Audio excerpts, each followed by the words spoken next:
welcome back. I'm DaShannon Lovin, your friendly librarian, and I'm back with some book love, so let's chat. As always, the pile has piled up here. I actually just put out a video last Saturday, and today is Thursday, March 23rd, I think it is. So we have hit spring, but it took me forever after filming that. I think I filmed that video in February, and then it just took me forever to like edit it, do all that fun stuff. Put the transcription in there and then get it out there to you. So I apologize, took me forever. But I have put out a YouTube video in January. I put one out in February. February's actually went out into March. So now we're going to do the March video. And I have several really good books to recommend to you today. I'm really excited to talk to you about them and get some recommendations into your hands.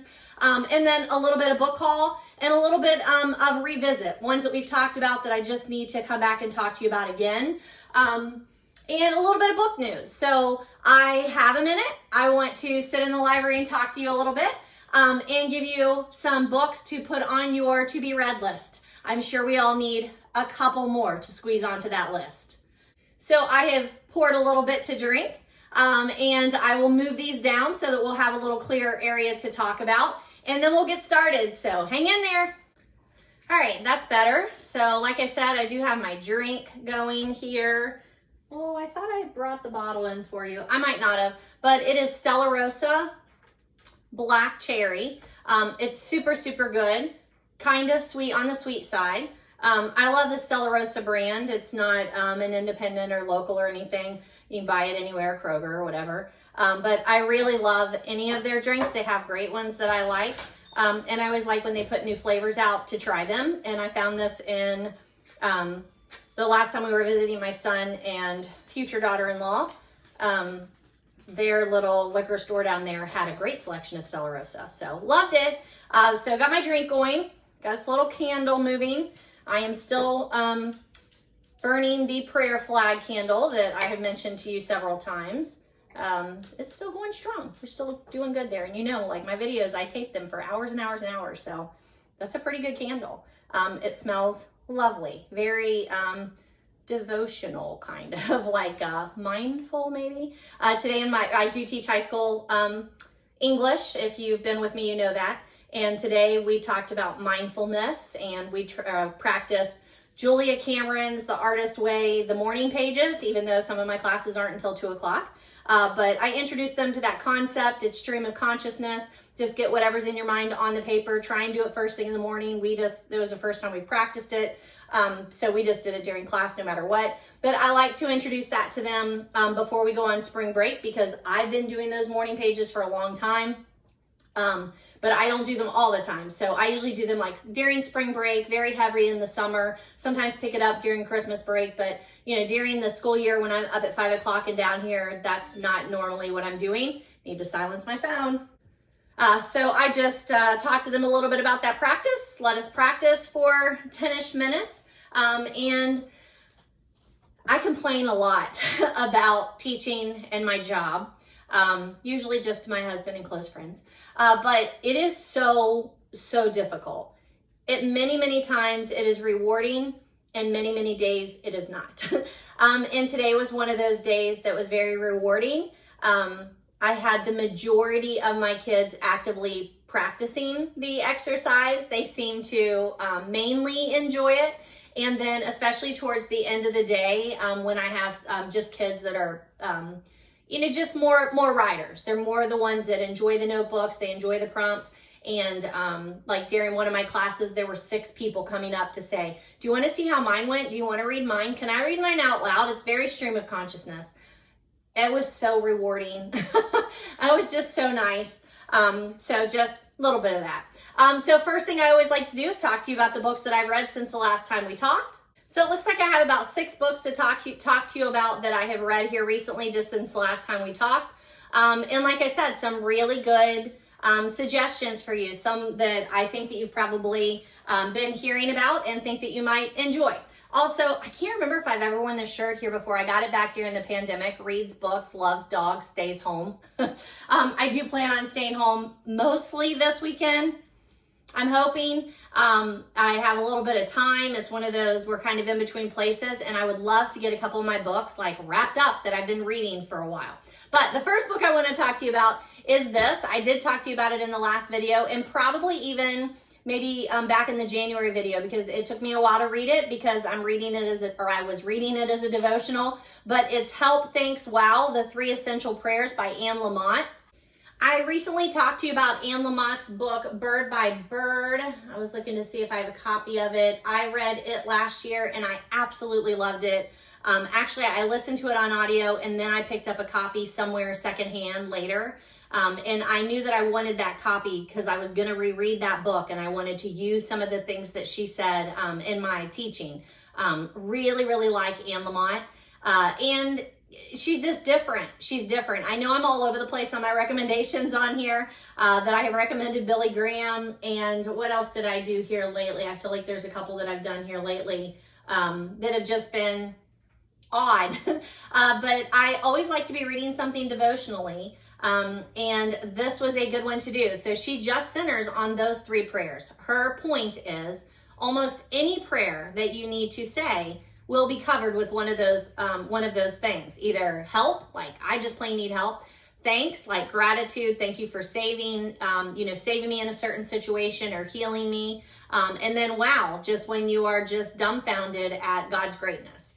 And I say God, and I don't know that she ever really says God in here. So it is to me a devotional kind of book. I don't know, isn't that crazy? I don't know that she says God. Because it is not an overtly Christian book, it is overtly spiritual. It was easy to have things that I wanted to underline and come back to.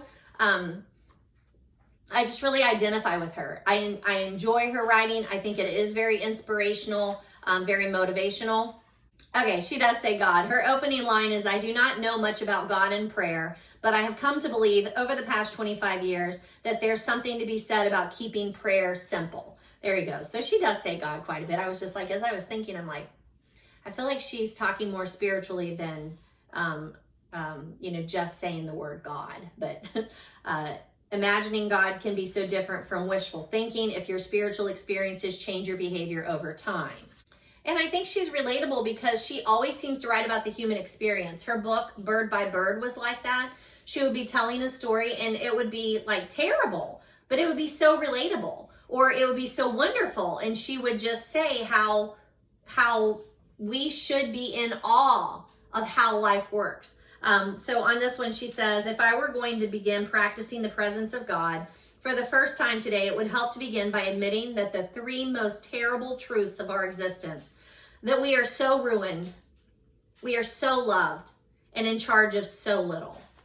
Of course, it wasn't our fault that we ended up so ruined or felt so undeserving of love, and that if people knew our true selves better, or if our minds had PA systems. She talks a little bit about the serenity prayer that you may be familiar with, that God grant me the serenity, that one. She talks a little bit about that. She talks about people in her family that have suffered through Alzheimer's and how your life is so out of your hands, so out of control that we need to have some way to speak that out into the universe and to ask for help or just ask for comfort. She references Thomas Merton and his famous prayer, my Lord God, I have no idea where I am going. I do not see the road ahead of me. It goes on from there, but she goes over some of the prayers that we have heard or been taught in the past, and she just talks a little bit about them. So it's a very easy read. I tried to do, like a couple of pages a day through like January and February, and then finished it up and just hadn't had a chance to really talk to you about that. She talks a lot about gratitude, which we all need more of, as I am complaining about my job. I think, again, going back to that mindfulness, she just helps me. I don't know why Stella is barking. But she just helps me think about those things. She helps me remember that life is hard. I'm allowed to ask for help. I'm allowed to express, the grandeur of life. I like this one line where she's talking about like religious types and how you pray when you're on your way to the airport. Stella in her bone. And that there was a pastor that said, by the time you get on the plane, it's too late for beggy prayers. It's time for trust and surrender. And she covers that. Like she covers how we should you surrender our lives over and know that we are not in control. What is your problem? So I do highly recommend Anne Lamott's 3 Essential Prayers, Help, Thanks, Wow. I really enjoyed it. It's a very short spiritual guide. And I think that one of the things that draws me to the book is that she doesn't define her spirituality. She doesn't say she's an evangelist or a Christian, like Baptist or Catholic. She doesn't go under any of those labels, so it does make it for a wider audience. I love her vocabulary, her outlook, her positivity, her humanity. She will just break your heart and then help you heal it.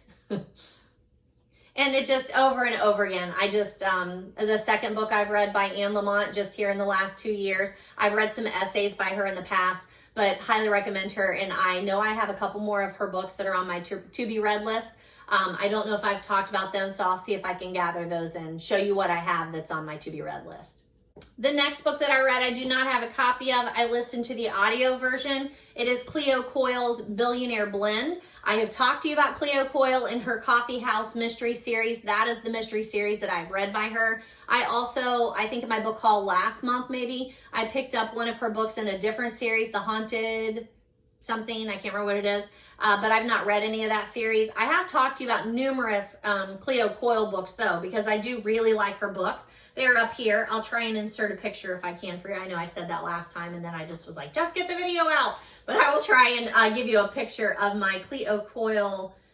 That's Carlisle, so it should be down here somewhere. Like maybe, yep, right there. There's a Cleo Coyle.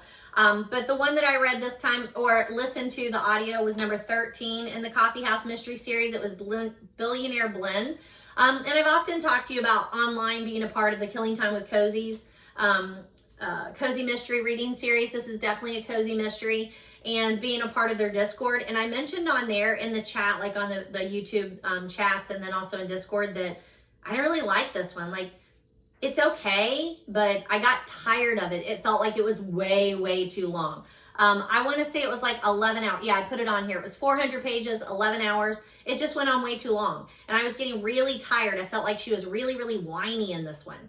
Now, whether or not that's narrator, that I'm getting kind of tired of the narrator or the character, or how the relationship with the character and her boyfriend just didn't seem the healthiest to me, like the way that they constantly are fighting and then making up like very descriptively.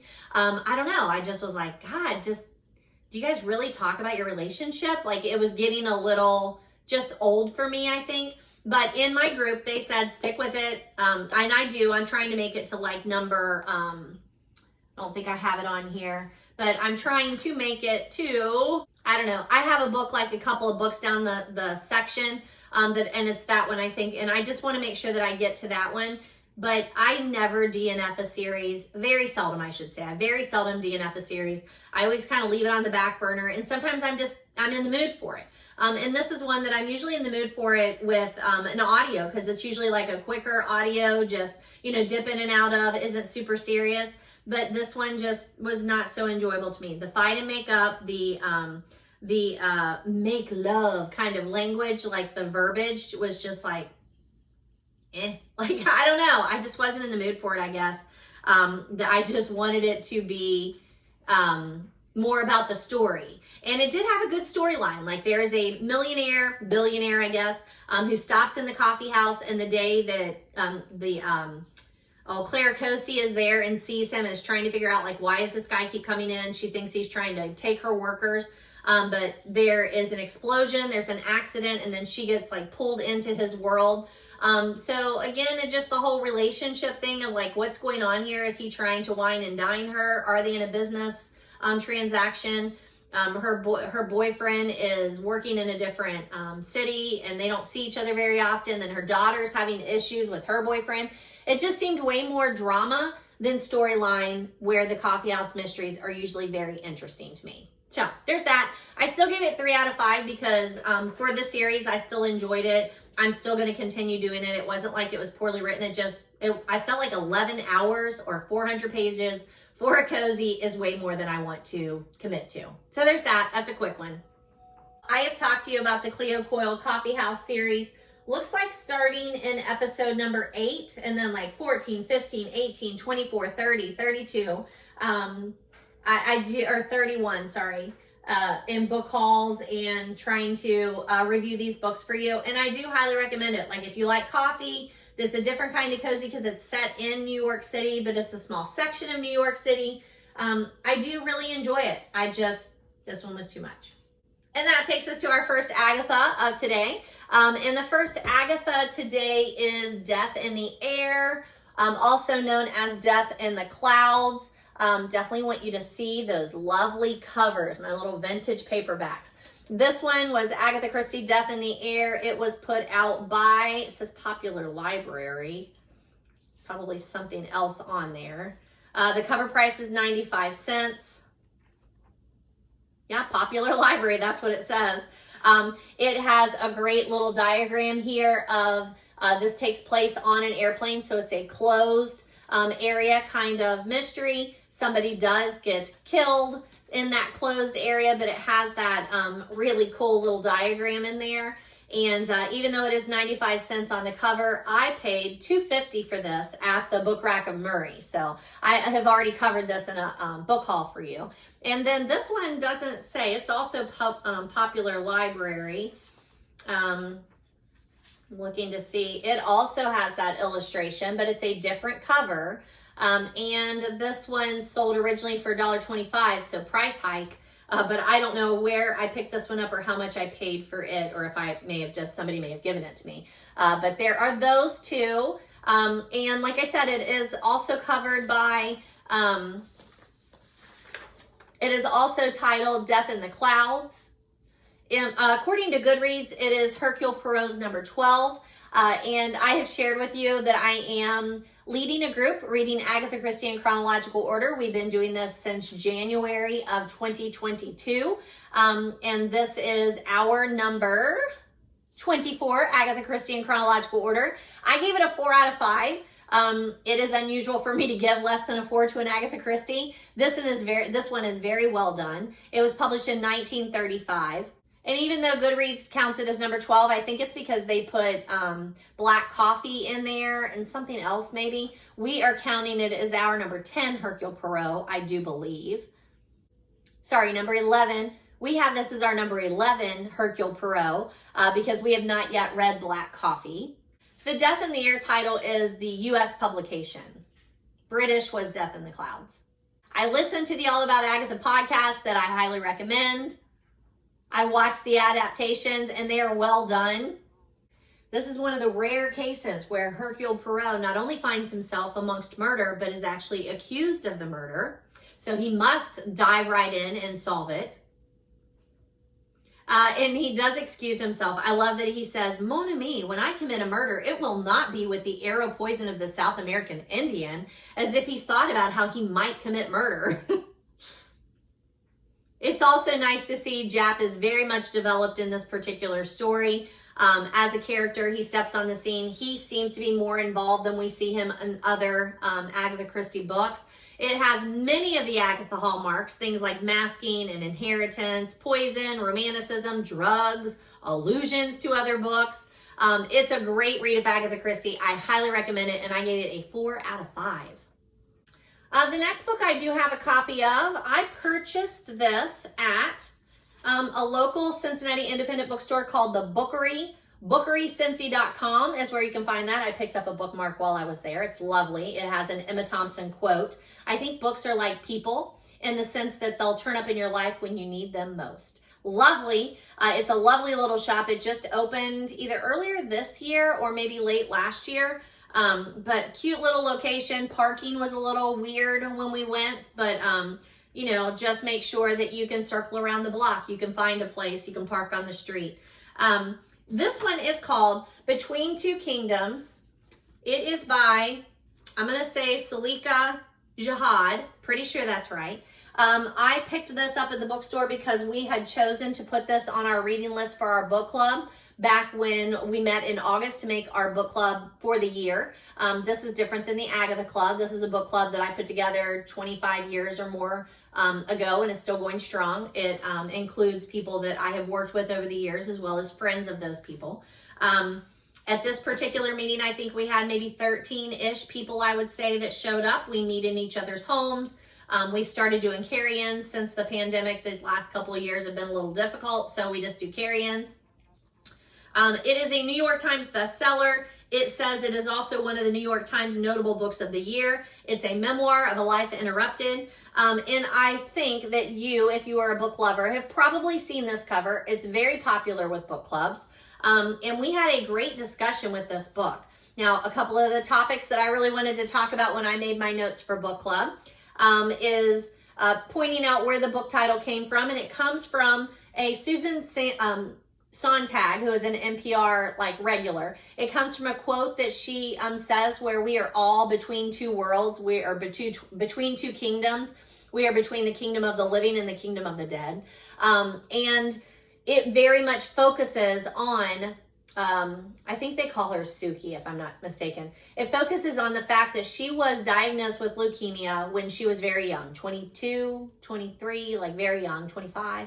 I want to say it was between 22 and 25 is when she was really struggling with it. She's diagnosed with a rare form of leukemia, very aggressive. And the story is how she gets to that point, her diagnosis, her treatment. And then I would say probably only about the last third of the book do you get past all of the talk about the treatment and how that transpired and changed her. And about the last maybe quarter of the book, I don't even think it's a third, probably the last quarter of the book, she sets out on a journey, which, you see the yellow Volkswagen here. Volkswagen? Bus? Beetle bus? I don't know.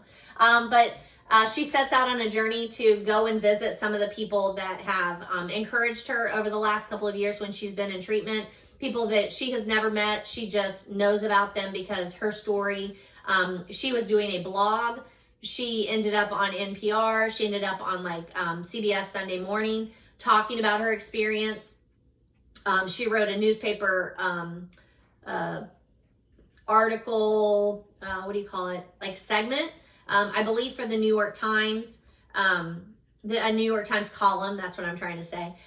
So she did gain lots of notoriety through those different channels. And so you may have seen her on those things too.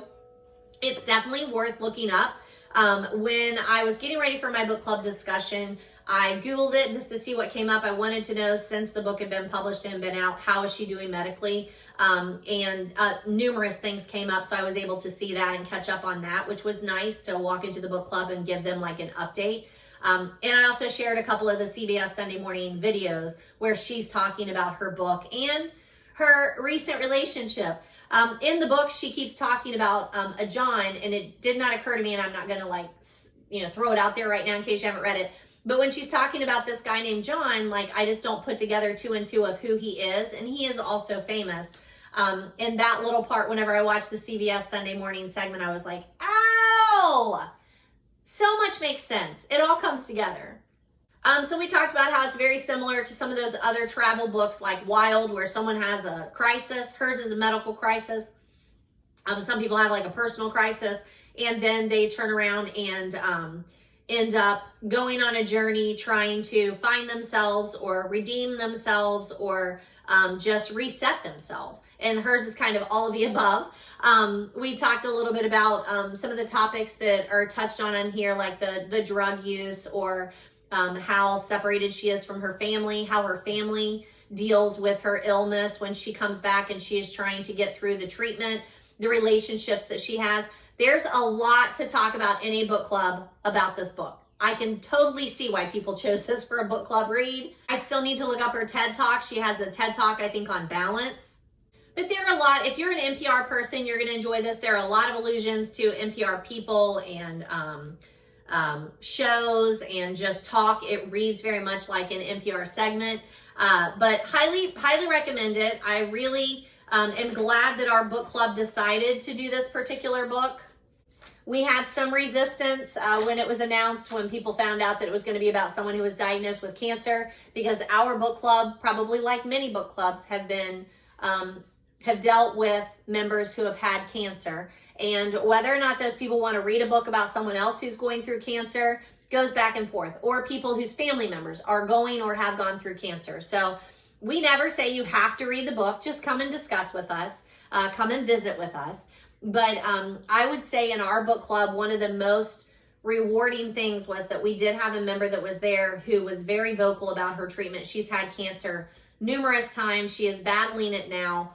In her perspective for how this book was written, how cancer was treated, and how it changes things, and how people's relationship with you changes because of it, was just so helpful, so insightful. It's one of the reasons I want to be in a book club. It's a very honest but a difficult read. At times it is very difficult. She's very descriptive of her treatment.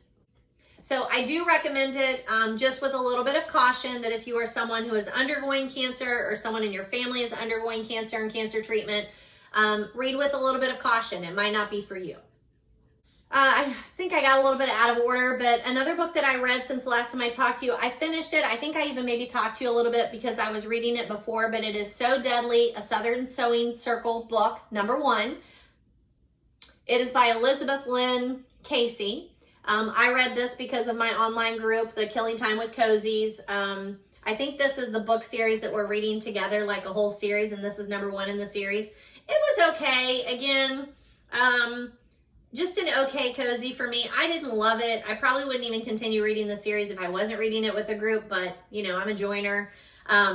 This one I read as an ebook, which probably again is a little different for me. I like to listen to my cozies more than anything, or maybe like if I have it in print and I can take it with me when I'm going on a trip, I like to read them that way. This was an e-reader book for me, so not as great as maybe some of my other formats of reading cozies, but there's a librarian at the center of the story, so I should love it. I think that it's good for a first in a series. Maybe the southern part bothered me a little bit, that they weren't super hospitable. It has a lot of the hallmarks of a cozy. Somebody comes into a problem in their life, like a cheating ex, and they decide they have to uproot and move somewhere new. And then whether or not that community like accepts them or doesn't accept them. It's a small town, small townspeople. And then again, because it's in the South, she seems to just not be as welcomed as most people are in small communities. But you know, we all have our experiences or opinions about joining small towns that we didn't grow up in. So some of it's very realistic, and then other parts just kind of bothered me. So it was okay. I think again, I gave it a 3 out of 5 because it's not like it was poorly written, just maybe not my taste. And then the last book I read, I borrowed from my future daughter-in-law. It Starts With Us by Colleen Hoover. It is part of the series. It is picking up where It Ends With Us left off, which I read that last year. Colleen Hoover, obviously, you know, very, very popular right now. And I have a lot of friends who read her. I have students who read her. And I like to stay current and read what other people are reading. But this was fabulous for me. Like, I liked it much better than It Ends With Us. I had issues with It Ends With Us when I've got like young girls reading it and siding with an abusive guy, thinking, you know, that he was done wrong at the end or whatever. And just having those conversations were a little irritating. Whereas with this one, it was just very redeeming. You're very happy that Lucy is getting the support that she needs, that she is finding her own way. She's putting her feet firmly on the ground and building the family that she wants, not the one that she's just handed. Love that about it.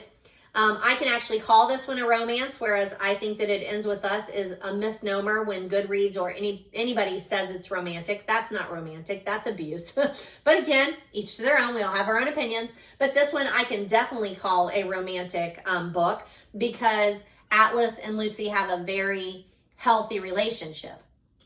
I also like that I just assumed that It Starts With Us must be just about Atlas and Lucy and not so much. Like, there are a couple of other people and relationships that come up in this particular book, that title could go for several of those relationships that are coming in there. And I love it. I think that we were all, if you were reading it, like, we're all kind of surprised at who comes into Atlas's life. And I love the banter between him and the younger kid that he calls like his psychiatrist or counselor. I can't remember what he calls him.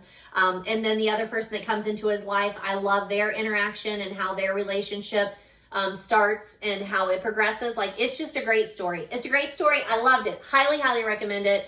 If you read It Ends With Us and you like me, like you liked it but you didn't love it, read this. It redeems it. It totally redeems it. Now, at the end of It Ends With Us, I felt like Colleen Hoover redeemed quite a bit with Lucy's decisions at the end of that book. So it's not like I don't recommend that one. I still recommend it. It was still a really good read. It's just a little bit more difficult because it just kept getting classified as romance. And I'm like, this is not romance. That is not love. This is love. So highly recommend it. Really enjoyed it. I will read more Colleen Hoover's. I have a couple more. Ooh, forgot I have them right here. I forgot I had these down here to show you. I have Ugly Love, I have November 9th, and I have All Your Perfects. I think my sister bought me all these for my birthday last year, if I'm not mistaken. So I think my next one's probably going to be Ugly Love. If I'm not mistaken, my future daughter-in-law told me, like, read this one before you read November 9th. I think that's the order there. So I have those, and I plan to read those. Those are on my to-be-read list. Also down here, when I was looking up there, I was like, oh, where's that at? This is the one that I added recently by Coyle. It's The Ghost and the Haunted Portrait. And this is a haunted bookshop mystery, and I've not read any in that series. So I think I might dive over there and read one of those just to kind of see if I can clean my palate from the Coyle. But this is the other one that I had picked up. It's Dead to the Last Drop, and it is number 15 in the series. The one that I read was number 13, I think. So I will need to listen to number 14, and then I do want to read this one, and I want to read this one like in print. I have the book. I want to read it in print. And I think, again, I might just be ready to not listen so much to the audio and just read those books in print. So we'll try that, see how it goes. And then I have these magazines that I just wanted to show you real quick. And then I will move things around again because that wraps up the books that I've read since the last time I talked to you. Now, I think I might have shown some of these to you in book hauls before, but this one is Good Housekeeping's Houseplants. Sorry, this one is Better Homes and Gardens Houseplants. And then I have 2 copies of O Reader. I know I mentioned some of these to you before, but this one is O Reader issue 002, and this is O Reader issue 003. So the last time we traveled south to visit my son and future daughter-in-law, I did quite a bit of reading magazines in the car. I plan to do more when we head down there for spring break here in a little bit. But I really enjoyed the houseplant one. They were great articles. It's just eye candy for showing you different plants. It walks you through how to take care of different plants, which plants are easy to raise, which plants are not. Just really loved it. Highly recommend that. Does it say, this says, backed by popular demand, second printing of Houseplants 2020. And this one says display until May of 2021. So there might be something similar out there, or your public library probably is still carrying that. And then the For the Love of Reading, the Old Reader, issue 002 and 003. Again, great eye candy if you are a reader. These are put out by Barnes & Noble. I talked to you in the last episode about how Barnes & Noble is really kind of switching things up, but it's just, they're very well done. The format of these are just so fun. So I plan to take these with me. I'm getting ready to go on a girls trip. Everybody on that trip is a reader, so I plan to take these with me and then pass them on, see if they don't want to see these, if anybody wants to take them with them from there. So I'll be passing those on. All right, and then from there, I am going to clean these off, put another stack of books up here, and talk to you about, I think book haul is next. We'll do revisits, corrections, and updates, and then we'll do book haul. How's that? All right, I'm back. I've got some book haul, and then I have some updates here. But I noticed, I told you last time, like, I've added this little calendar in front, and it says Saturday, February 25th. That must be the last time that I filmed. Today is Thursday, so I'm just going to move that updated here for us. Thursday, the 23rd of March, so that you can see when I'm filming and then when I am able to edit and publish. So I apologize, that's been wrong for the first 55 minutes that I've been filming here. All right, so first off, I want to do a couple of like revisits, edits, that sort of thing. All right, so first off, I want to do some revisits, corrections, and updates. Sometimes when I'm talking to you, it doesn't occur to me ahead of time to grab the other book by that author, or I have a question and I like kind of talk to you about the question and then I need to come back to that. So I'm pretty sure it was the last the last episode, I talked about reading Amor Towles, The Lincoln Highway. So I have a book chat on that in the last episode. Really love this book. It's massive. We read it with our book club and talked about it. And I said, hey, don't forget, if you haven't read Amor Towles, A Gentleman in Moscow, they are making it into a movie with Ewan McGregor. So you might want to take a look at that. I have actually book talked this book too, so I have it on Goodreads. And our book club did this one probably about a year ago, maybe, I think. And then we did this one just a couple of months ago. He has another book called Rules of Civility that I haven't read, but talk about a literary writer. Like, he's not a page turner, but it's a good story. I don't know. I seriously doubt that I have on here what I have rated it. But I would say both of these books I rated a good 4 out of 5, if not 5 out of 5, because they are so beautiful. They're beautiful, beautiful books. And A Gentleman in Moscow is supposed to come out this year. I believe it's on Showtime is going to be the platform that it's on. So once again, highly recommend both of Amor Towles' books, Gentleman in Moscow and The Lincoln Highway. In the last video, I also reviewed for you Rita Mae Brown's Scarlet Fever. And this is one of the very few books that I talked about and then said, do not recommend. Maybe if you really like fox hunting and country houses where they're fox hunting all the time and you're really into that, maybe this book is for you. I wouldn't call it a cozy mystery per se, and I think that's kind of what I was expecting. I started in the middle of the series, but I will not be continuing with this one. However, I told you then, I'm like, hey, either I've read Rita Mae Brown before or I have some of her books that I haven't read. I do. Look at this, A Nose for Justice. Now, I was drawn in by the cover of this being the Foxy Fox and didn't sell the book. Now I'm drawn in by A Nose for Justice with a little pup on here. So, of course, I'm going to try to read it. I am really bad.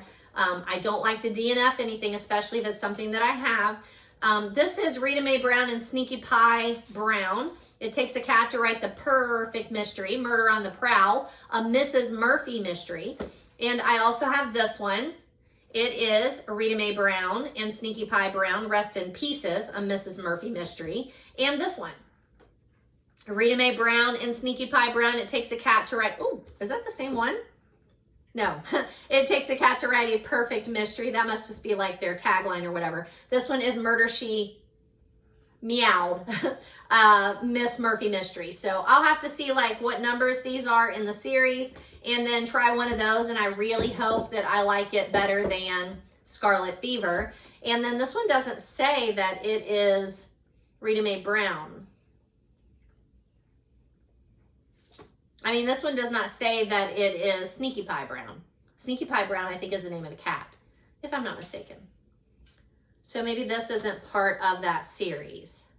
So we'll see. I'll try those. I'm sure I'll try the dog one first and then see where we go from there. But those are on my to be read list. And then also in that last video, I mentioned this because it was an Oscar winner. The short, the animated short that they made off of it is an Oscar winner. The Boy, the Mole, the Fox, and the Horse by Charlie Mackesy. I'm going to take it to school with me tomorrow. I have not had good luck on First Chapter Fridays with my current group of students. But I have ones that ask for it. So I think I'll take it in tomorrow. I'll start reading each period and see how it goes. But this is such a warm, inspiring, lovely story. So I'll start, see how it happens. I'll have to update you, let you know how it went.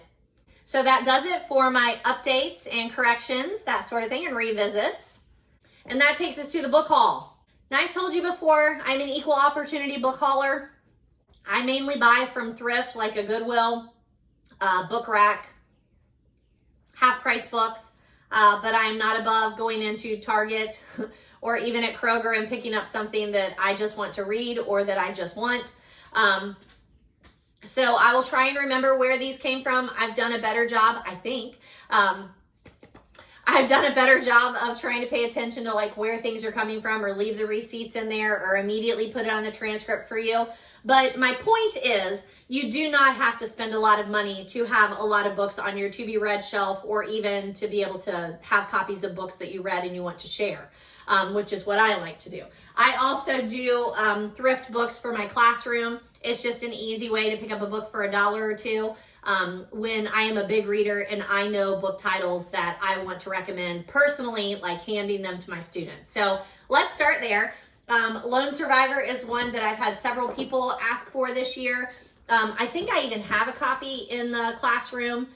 Finally, I had a copy here and I was like loaning it out and then bringing it back. And then I think I got a copy for the classroom that I may have actually paid full price for because it was requested so much. But then I picked this one up, and I believe I picked this up. Let me check. Yeah, it looks like the Goodwill in Wilmington, Ohio, which this is the kicker about thrifting books at Goodwills. There are Goodwills that have good book sections and ones that don't. And for some reason, the Wilmington one has great ones. And I think maybe because it's a college town, it's where Wilmington College is. That maybe that's why it has a better book selection, but I always can find at least a couple of books there. So I got a copy of Lone Survivor for the classroom. I don't think I have a Goodreads review out there for this, so I will make sure to do that before I add it to the shelf and talk to you about it a little bit more. But it is by Marcus Luttrell with Patrick Robinson, the eyewitness account of Operation Red Wing and Lost Heroes of SEAL Team 10. I read this book when my son was in high school. He read this book.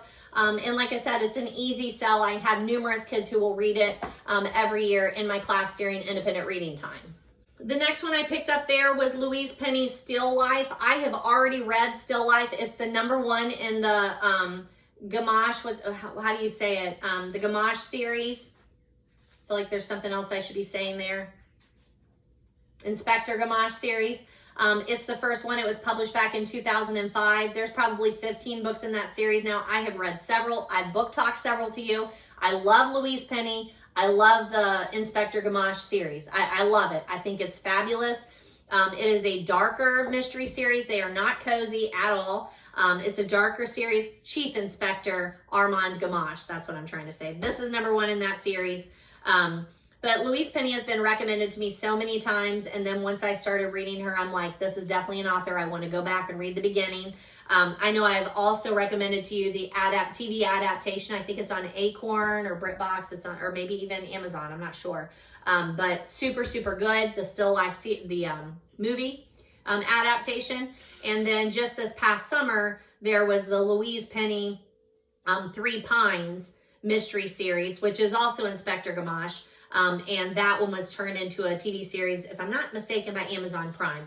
Highly, highly recommend. I love the chatter between the author. Like, I follow her on several social media platforms, so I love the chatter of her and how she was enjoying and what she didn't particularly like about the TV series. And then they did not renew it for a second season, which is terrible because it was fabulous. I loved it, but whatever. I have book talked to you. Still Life and All the Devils Are Here. All the Devils Are Here I read back in 2020, and it was one of the first books that I read post-pandemic. Of course, we were still in the pandemic at that time, but that actually talked about the, is that right? No. So I read that during the pandemic, August of 2020, All the Devils Are Here, but she has another one called The Madness of Crowds, and that's the one that I think I read last year that talked about the pandemic, and it didn't bother me at all. I'm not crazy about when I'm reading a book and they sneak in those pandemic things like masks or distancing or whatever, but it made total sense in reading The Madness of Crowds. I absolutely loved it, but I've loved every book I've read by her. I plan to read more, and I have already read Still Life, and that's the first one in the series, so I just need to continue. The Still Life TV adaptation is on Acorn. I also read the Louise Penny State of Terror, and I reviewed that for you and highly recommended it. And that's the one that Louise Penny partnered with Hillary Clinton to write. It was just fabulously done. I own copies of Kingdom of the Blind, Bury Your Dead, and How the Light Gets In. I have those 3 copies in the series, so I just need to get to them. They're on my to-be-read shelf. The next one that I picked up was a copy of Jason Reynolds' A Long Way Down. This is another one that I know I've talked to you about. Looks like I purchased this in the Wilmington Goodwill store. So again, just trying to help you figure out, like, where do you get these books? All over, but this one came from the Wilmington Goodwill. And I have read parts of this to my classes. It's super, super good. I want to have a couple of, Stella came back inside with a bone, so well, I hope that's hers. I have read this to numerous classes. I have kids reading this every quarter as their independent read. Jason Reynolds won the Prince Honor Award, Newbery Honor Award, the Walter Award, and the Coretta Scott King Award. So ridiculously good. All right, where was I? Got a phone call there. So Jason Reynolds' Long Way Down. I've talked to you about several of his books. For Every One is a nonfiction kind of inspirational book by him. A Long Way Down. And then I have As Brave as You by him that I just haven't read. It's on my to-be-read list. All right, the next one was the book rack over on Beachmont Avenue. For some reason, we've just been over there a lot lately, so I have been picking them up there. This is the Regatta Mystery by Agatha Christie. Look at that cover. I love these paperback Christie covers. This says the Regatta Mystery featuring Hercule Poirot, Mr. Parker Pine, and Miss Marple. So interesting that you would have all those sluiced together. I'm guessing that it is, it looks like to me that it is a collection of short stories. It says first published in 1932, which, remember, with Agatha Christie, a lot of her short stories were published in magazines long before they were put in with a collection. This one I paid $3.99 for, and I'm looking to see, it's 75 cents, I think, underneath my sticker price of $3.99 that I paid. I believe it's going to say 75 cents. I don't have my nails done. I apologize. Yep, 75 cents. But this one is coming from Half Price Books for $3.99. So love it.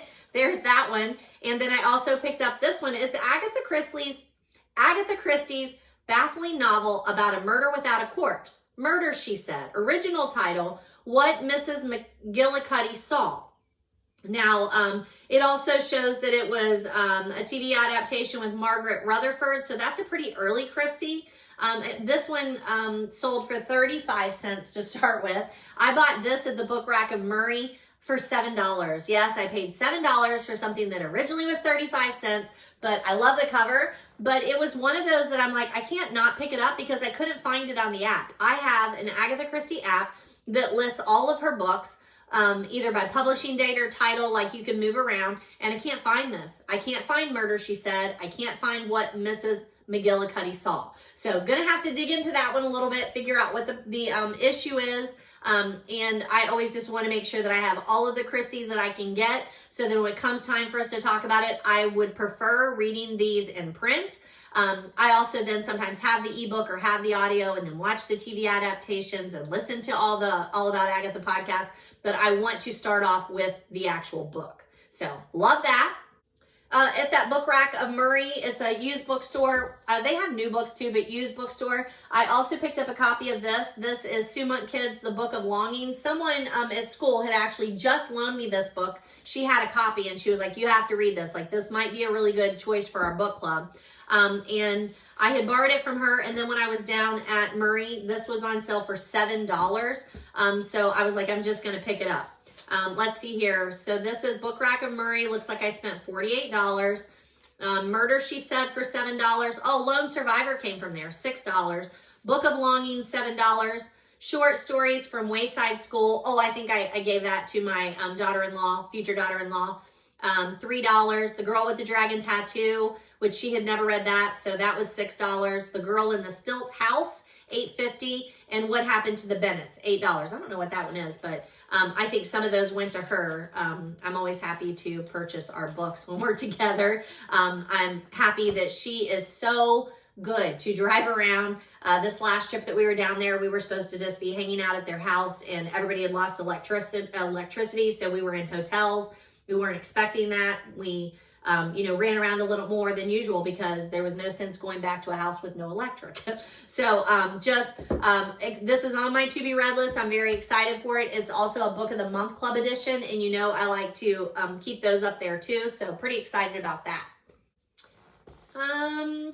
I don't see, here it is, Jarhead. I ordered this from Amazon for a student who wanted a military book. Once again, had to pay full price for this one. But this, if I'm not mistaken, I don't know if that's true. If I did I didn't do Lone Survivor. I'm not sure if I'm telling you the truth there. I'm not sure where Jarhead came from. But when I'm opening it, it's got some yellowing going on, so that's not Amazon. I'm not sure where I picked this up at. But this is Jarhead, a Marine's Chronicle of the Gulf War and Other Battles. And again, that'll go in the classroom for sure. I got my stacks a little mixed up. I apologize. The next one, I got these at the Goodwill Boutique in Montgomery. I don't know if your Goodwills have boutiques, but we have like a couple of boutique stores around town, which just means they have a little more upscale clothing, maybe some more vintage things, a very small collection of books, but I always find a few. And I mean like one bookshelf, if not like a couple of bookshelves within a bookshelf. They do not have a very big collection, but somehow they do. They seem to have good selections there. And I picked up a copy of Water for Elephants because I did not have a copy of that in the classroom. Actually, I don't even have a copy of that here at the house. I was looking to see. Now, I feel like maybe I have it over here in this stack of books that you might be able to see where I need to do some work on those. But either way, at home or at school, I definitely want to recommend Water for Elephants. I have that Goodreads review out there. I put it out there in 2021. So since I started filming these in 2020, I must have talked to you about it. But this is such a great love story, historical fiction, just such a great read. It's by Sarah Gruen. I have another book by her that I have not read. I can't remember what it's called, but it's on my to be read list. But this is such a beautiful story. Love, romance, family, historical fiction. I loved it. It takes lots of twists and turns, happens during the Great Depression. The main character, Jacob, is just such an interesting character. We meet him when he's in a nursing home and someone mentions carrying the water for the elephants in a circus. And he's like, you don't even know what you're talking about. I know what it means to work at a circus. And then he goes back and tells you that story. And he tells you about the love story between Marlena and August and Jacob. It's so lovely. Lots of tragedy. If you're looking for a story that will just take you away and make you want to pick up that book and finish it, this is it. Ape House is the name of her other book that I have not read. She has several other books, but Ape House is the one that I know I own. It takes place in 1932. And I don't think I've ever actually seen the movie. This is another one of those instances where I'm super excited they make a movie, then I never watch it. So this is for the Goodwill Industries Montgomery Boutique. Let's see how much I spent. I spent $37, but I bought a pair of shoes, some clothing, $2 for books, $2. Yeah, well, $4. So just a couple of books there at the Goodwill Industries in the boutique in Montgomery. The other book that I picked up there was Everything I Never Told You, which I have already read this too. And I recommended it back to you, looks like again in 2020. Everything I Never Told You by Celeste Ning. Pretty sure we read this for our book club. I have a hardback copy here at home, so I'll be putting this in the classroom. But it is her debut novel, Celeste Ning's debut novel, and then I've seen that she has had several since then. It is a notable book for the New York Times Book Review of the Year.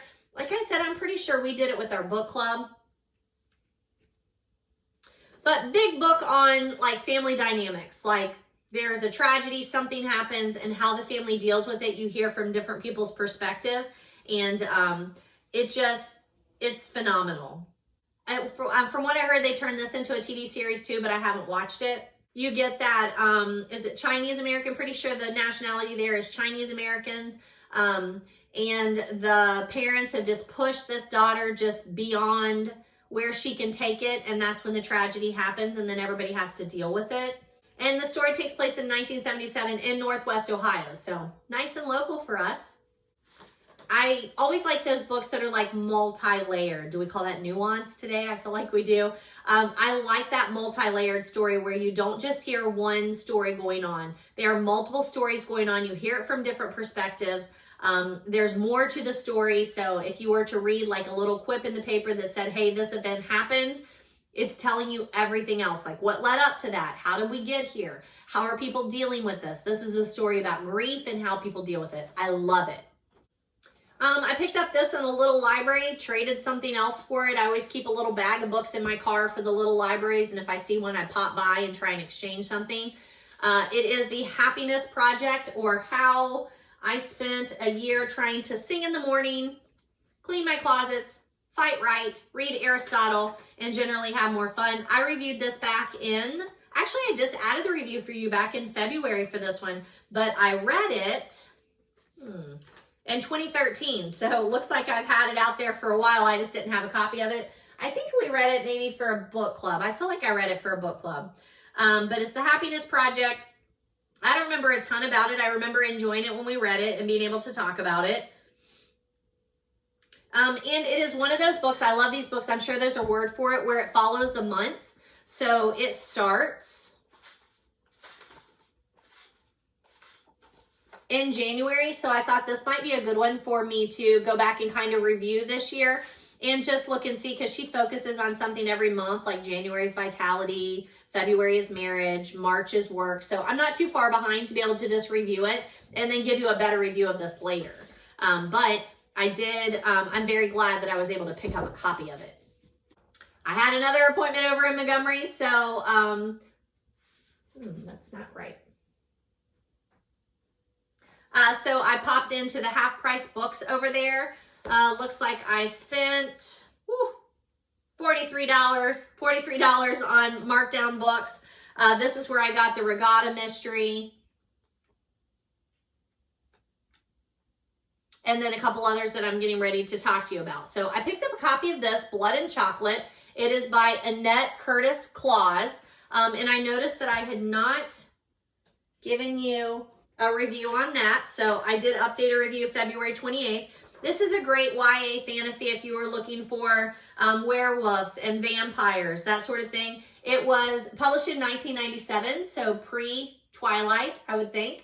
And just kind of fills in that gap. If you like that sort of genre, this is a good read. I remember enjoying it. I don't remember a whole lot about it, which normally I wouldn't if I'm reading YA fantasy having to do with werewolves and vampires. But wanted to pick up a copy because I had read it back in 2007, and I remember enjoying it. And it's one that if I have girls that are reading that genre, I want to have one that I can hand them. The other one that I picked up at Half Price Books, this one is $2, is Al Capone Does My Shirts. It's by Jennifer Choldinko. It takes place on the island of Alcatraz, so you get some historical information on there. I was looking, this is $1. That's $1 at the Half Price Books. It was in the clearance area. But Al Capone Does My Shirts. The main character's dad works at Alcatraz, so certain families live on Alcatraz. So I liked that, again, that historical part of it. Really enjoyed it. Bit of mystery, bit of history, a bit of humor. It's set in 1935. I can easily recommend this to my freshman boys. I read this last year, and I read someone else's copy, All the Missing Girls by Megan Miranda. She has been very popular lately. There's a reading guide inside of it. She's a popular thriller writer, and it was $3 on clearance for $3, so I wanted to get it on my shelf so I can loan it out because she is someone that I would highly recommend if you are looking to get lost in a book and in a thriller. All the Missing Girls was a good one, and I want to read some of her newer stuff too, but for $3, I couldn't pass that up. Pretty sure, I know I do. I have a review out there for you if you're interested in that one. I covered it in episode 29. Now, I have a copy of Before I Fall in the classroom and at home, but this is one that I love to hand to people. I think it's such a good read. I think it's a good book, even though it's a kind of hefty. I think it's a good book to hand my freshmen, even through senior girls, who maybe have not been readers before, but they'll be like, oh, I think I saw that movie. Is that a movie? I think I really like that. Maybe I would like to read that. And it's far enough in it, like back from where they watched the movie, that they remember liking it, but maybe not all the details when they go to read it, that it makes it very relatable. I really like this book. I have talked to you about it and reviewed it for you. It looks like episodes 18, 19, and 28. So I've got a Goodreads review out there for you, but I'll be putting that in the classroom. I have a copy here, I have a copy there, and I want multiple copies of this book. And how much was it? $4. Like, I can't pass up $4 to put another book on my shelf. Now, remember that Oliver, what's her name again? Lauren Oliver also has The Panic. That's a book that was turned into a series that I have not yet watched on Netflix. I'm going to need to start my summer list pretty soon here. Delirium is another one that I read by her. Vanishing Girls. I love all those, so I just need to add some reviews for you. I picked up a copy of The Death of Mrs. Westaway because it was $5, and it's Ruth Ware, who I would like to read some more of this summer. She's a good thriller writer. I know I've read something by her.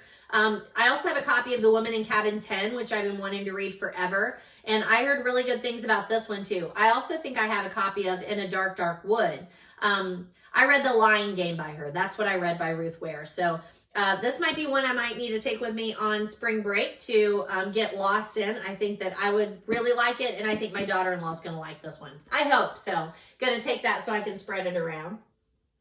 I have a copy of this, so I picked up a Young Readers edition to put in the classroom. It's Notorious RBG, The Life and Times of Ruth Bader Ginsburg by Erin, Carmen, and Shayna Kinnick.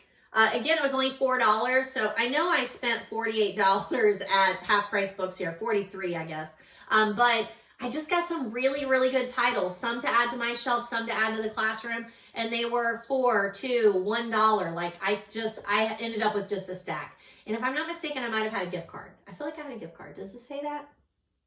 Yep, I had a gift card. I had a $25 gift card, so I used that in addition to then paying $25. But whatever. I don't know anything about this book, but I loved the cover. If you can see that there. It's called The Owl and Moon Cafe. It is by Joanne Mapson. And it is published by Simon & Schuster, but it kind of hits me as like a more independent one. So it must be an imprint of Simon & Schuster. But yeah, I really love that cover. I thought that was really cool. The Owl and Moon Cafe. Looks fun. It says a novel by the author of Goodbye Earl. And it looks good. So I read the back and then I'm like, you know what? Again, for $2, I'll chance it. Pick this up for the classroom, a copy of The Seekers. I have a student, actually he's my student aide. I had him last year in class. And he has read all of these. There are numerous series here. And this one is The Quest Begins. So I thought this might be one that I could read because it's book one in a series, the Seeker series, that I might be able to read very quickly because he wants to talk to me about it every day. And I have not read any of these. And it was $3. So pick that one up so I could talk to him about it.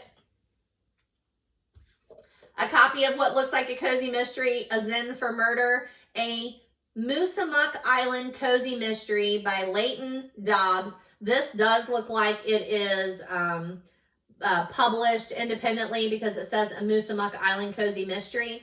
And again, I was willing to chance it because it was $3 and it looked like so much fun. She probably self-published this, so again, I'll chance it. Who knows? This I've heard a lot about, so definitely want to pick it up. It's another one that I think I might be able to share with my daughter-in-law. Saint X, it's by Alexis Shadakin. Now, this is not a Book of the Month Club edition, but I feel like this was a Book of the Month. I've seen it everywhere, and it sounds like it's a thriller, so interested in that. I got a copy of Aesop's Favorite Fables because we've been talking about fables in class. I've read a couple to the kids. And I wanted something. I know these don't look like high school ones, but I have a lot of readers who have just never heard of any of these Aesop fables. And on those days when you forget your independent reading book and I'm giving you some time to read in it, I don't like for you to spend time going to your locker and trying to find it. This will be a good one that like you could just read one of the Aesop's fables. Which one did you read? What was that about? Oh, that's a good one. Like that might be good for this. And again, it was $3, so easy. And then I did also pick up a copy of Casey at Bat. And I'm going to take this down to my daughter-in-law for her classroom because I think it's a good mix of, yes, it's a picture book, but it's about baseball and it's got some history in there. And I think maybe her kids might enjoy that. So I'm going to put that in her classroom for sure. And a couple more at the Goodwill in Beachmont. It's always a really good one for books too. It's a very big selection. And their prices are good. I don't see my receipt here. No. Oh, that's funny. So I don't see my receipt for this, but it might pop up here later. There is a receipt in this one though for Parnassus Books, which is in Nashville, Tennessee. That's the bookshop that is owned by somebody famous and something, can't remember, but Parnassus Books, it is owned by someone famous, an author, and it looks like they purchased it in 2019. And once again, this is Anne Lamott, Almost Everything, Notes on Hope. So I will be reading that soon because I'm going to just read everything that she wrote. But they paid, looks like $20 for it, and I was at Goodwill, so I probably paid $2 for it. Also picked up a copy of Station 11. My friend Stephanie said I really need to read it. So it's been on my to-be-read list for a while. It's by Emily St. John Mandel. And it is a paperback copy, so it'll probably end up in the classroom. But I want to read it first. There you go. Apocalyptic book. The person who's commenting on the back is George R.R. Martin of the Game of Thrones fame. So on my to-be-read list. I've already read this, but I have a copy, so I picked up a copy for the classroom. It's A Short Guide to a Happy Life by Anna Quinlan. I love this little inspirational book, and it's another one that I am happy to hand to a kid and say, you don't have anything to read today? Just read this very quickly. And let's see here. And this is what I love, those found items that people put into Goodwill. Apparently somebody gifted this to Allison. It was from Brenda. I can't remember, I can't read the rest of it. Gave it to her in her graduation in 2007. So I hope that Allison has done well. And there's also her graduation card is in here. So thank you, Allison, for passing it on. And it's a great little book, going in my classroom. The Confidence Code for Girls, Taking Risks, Messing Up and Becoming Your Amazingly Imperfect, Totally Powerful Self, by Katty Kay and Claire Shipman, the best-selling authors of The Confidence Code. And then this is The Confidence Code for Girls. So another one that'll just be going in the classroom. Don't feel like I'm going to need to read that first. Just might put it in there. I had purchased The Moment of Lift by Melinda Gates years ago, the hardcover copy. And this is one that I know I paid full price for because I just had to read it. Haven't read it yet. But I picked up a copy of the paperback, and it is signed actually signed by Melinda Gates at Goodwill, so I can put that in the classroom, which now pushes me to read my copy. I picked up a copy of Our Kind of Cruelty. I've never heard this before, Araminta Hall, but Book of the Month Club, like to pick those up, especially when I can get them cheaply. This one was from April of 2018, so going on my to-be-read list. And then The Night Watchman, our Clinton County, Ohio, like library consortium, or it's called Clinton County Reads.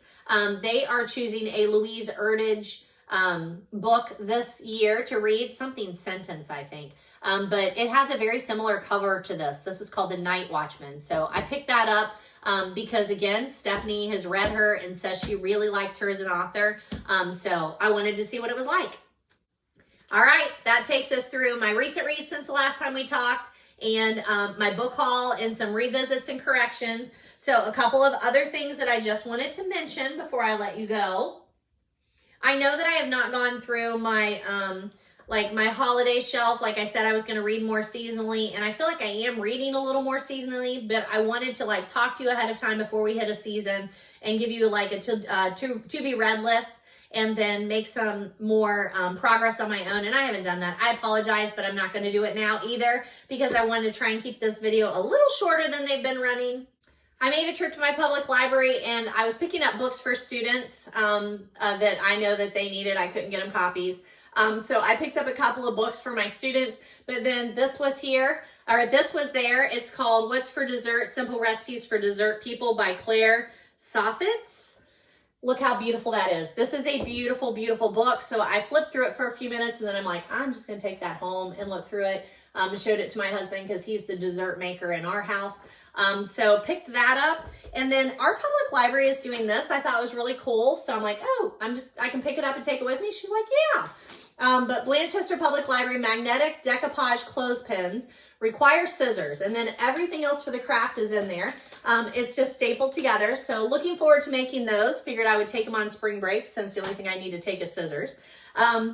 And I just always like making that, like, hopefully weekly is when I try to go to the public library, but if not weekly, then every other week-ish. And the only other thing that I picked up for us was Diamonds Are Forever by the James Bond movie. We've been watching those in chronological order also.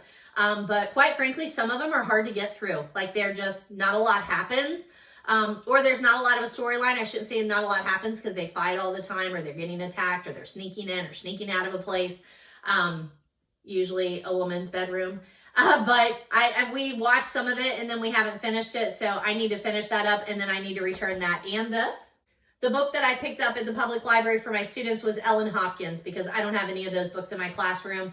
Those, although I have students that I know would enjoy them, they're probably not books that I would just put on the shelf in case just anybody came across them. Not that I censor what's in my classroom, but those are just a little more edgy, and I want to make sure that you know what you're picking up when you get that one. I don't know if I mentioned, the last time I was in the book rack on Beach Month, they had a new section. So it was like classics and young adult and modern thrillers and mystery writers. And they had a section called New Adult. And it was for like the 20-somethings. And I thought that was really interesting. I took a couple pictures of some books that I wanted to test out and see what they were like. And one of those series was called Katie Cross, the Coffee Shop Girl. So putting that on my to-be-read list, but I've had a hard time finding it. It must be more of an indie title. And they were not used books. They were selling them for new, and they were like $20 for a paperback. So just couldn't pull the trigger on that one.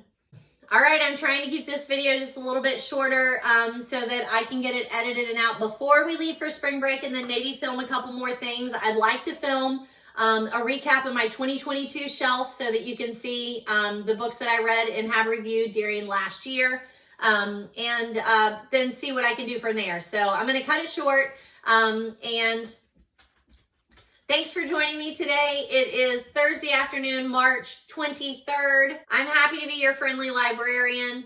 All the books that I review are on Goodreads, and anything that I book haul that I've already read, I try and add that Goodreads review before I put it on my shelf, so I'll revisit those for you. You can get access to all of these books free at your public library, or like me, maybe thrifting. And if you're really hankering for something, visit your local bookstore and purchase it there.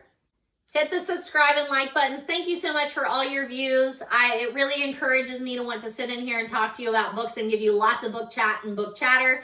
You do not need to watch the videos. You could just listen to them. But I like to put them out on YouTube so that I can show you the books, because sometimes that judging a book by its cover is the best way to find a book for you. Comment, email, message me. Let me know what you're looking for. Let me know what you're reading.